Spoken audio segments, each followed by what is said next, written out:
itu mungkin disebabkan karena apa? Salah satu mungkin di antaranya yang mungkin masyarakat alami itu pecahnya persaudaraan itu atau putusnya hubungan silaturahmi itu mungkin disebabkan karena salah satu ini ya. Mungkin ada nanti beberapa nanti yang menyebabkan putusnya silaturahmi itu.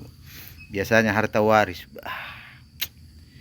Apalagi kalau Rasul mengatakan bahwasanya ilmu yang pertama kali diangkat itu tentang hukum harta waris. Memang betul. Apalagi kita di daerah yang punya marga sini. Aduh. Itu orang tua sudah tidak lagi menggunakan hukum agama, tapi mereka menggunakan hukum adat istiadat kebiasaan. Yang laki-laki lebih banyak, tidak lagi menggunakan hukum harta waris, maka pecahlah persaudaraan itu. Padahal kalau kita tahu, kita mendengar dan kita membaca bahwasanya Rasulullah SAW mengatakan ini dong, dengar ini, nggak usah melek matamu di situ. La yadkhulul jannah qati'ur rahim, nggak masuk surga kata Rasulullah orang yang memutuskan silaturahmi itu. Salah satunya disebabkan adalah pembagian harta warisan, timpang tindih jadinya. Jadi cekcok itu ya, kalau mau masuk surga yang sudah putus dijalin lagi biar tidak ditempatkan oleh baginda Rasul, itu tidak berada di dalam surganya Allah Subhanahu wa taala. Disambung lagi, nggak usah ego kalian aja lah yang kalian turutin, macam ngajak berantem aja betul lah kalian ini. Coba disambung lagi, nggak usah mentang-mentang kau merasa orang tua. Kalau Rasul ngasih contoh bukan seperti itu. Rasul mengasih contoh dah. Rasul sebagai pemimpin, Rasul selaku kepala keluarga, Rasul paling yang memberi dakwah. Tidak ada beliau itu merasa sungkan. Tapi kenapa kita umatnya merasa sungkan? Apa karena harta kita paling banyak? Apa karena jabatan kita yang paling tinggi? Ini masyarakat macam mana ini? Kenapa nggak pernah mendengar ceramah-ceramah bahwasanya yang tua itu memberikan contoh, yang muda itu mengikuti yang diberikan contoh. Ini kadang-kadang orang tua yang ngasih contoh ini nggak bagus ini. Sekalipun gelarmu itu banyak itu, kalau nggak ada ngasih contoh yang bagus, macam mana mau diikutin ini? Aduh, pening juga ini. Kau putuskan silaturahmi karena kondisi saudaramu itu lebih miskin. Kau putuskan silaturahmi itu karena engkau merasa lebih kaya. Macam mana ini? Kasihlah contoh yang bagus kepada saudara-saudaramu itu. Kalau engkau merasa lebih kaya, engkau merasa kedudukan lebih bagus, kasih contoh. Kau orang tua, tapi nggak ngerti kau mengasih contoh. Ini macam mana ini? Nggak paham agama atau macam mana ini? Itu sudahlah, daripada nanti merepet panjang lebar, nanti kita tutup saja dari Ustaz. Silakan Ustaz. Hadirin, ada benarnya juga apa yang telah disampaikan oleh saudara kita Ucok. Namun manusia bukanlah makhluk yang sempurna, akan tetapi saling menyempurnakan atau saling melengkapi. Sebagaimana Rasulullah SAW suatu ketika beliau menceritakan tentang kehidupan akhirat, kemudian kenikmatan dunia dan dahsyatnya siksaan api neraka. Ketika beliau turun, Rasulullah SAW dihampiri oleh sahabat, dan sahabat bertanya, "Ya Rasulullah, ketika engkau menceritakan tentang kenikmatan dunia, maka aku seakan-akan ingin selalu mengabdikan diriku kepada Sang Kholik.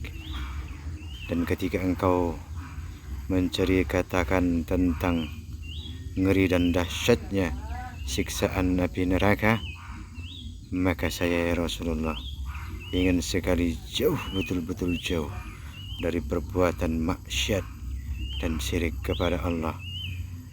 Tapi setelah itu ya Rasulullah, setelah keluar atau bubar dari majelismu, kami tidak merasakan apa-apa pun."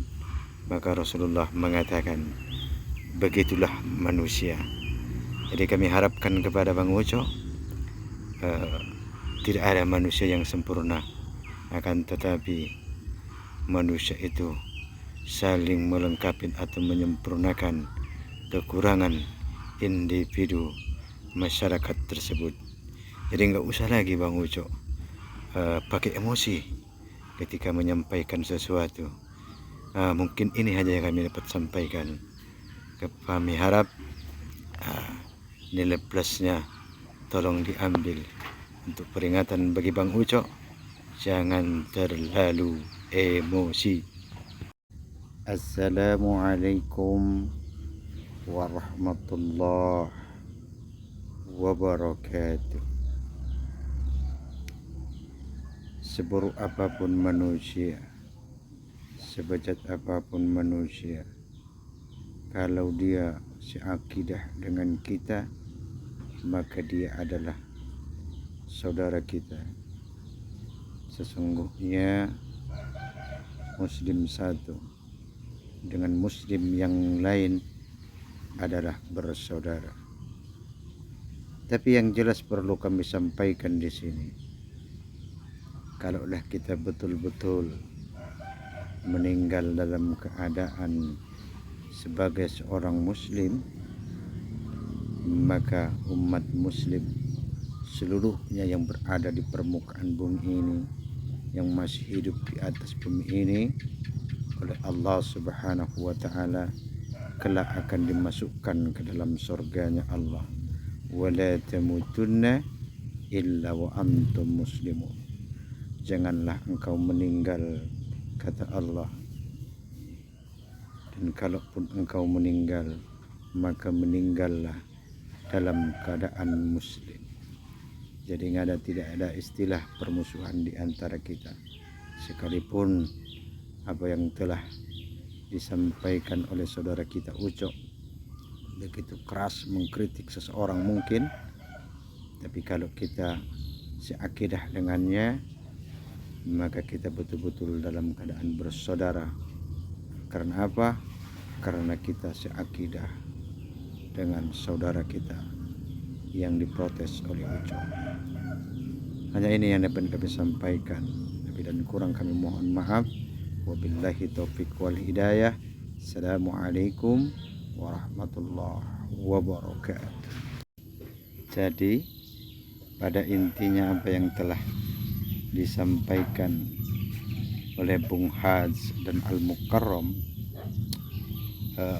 sekeras apapun persoalan-persoalan yang kita hadapi di tengah masyarakat kita ini, kalau kita seakidah, maka kita harus betul-betul bersaudara, dan kita hanya bisa dan mampu untuk mendoakan.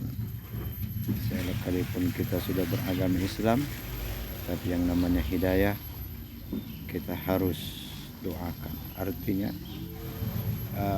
ada perubahan lah dari hal-hal yang negatif, dan insya Allah menjadi hal-hal yang positif.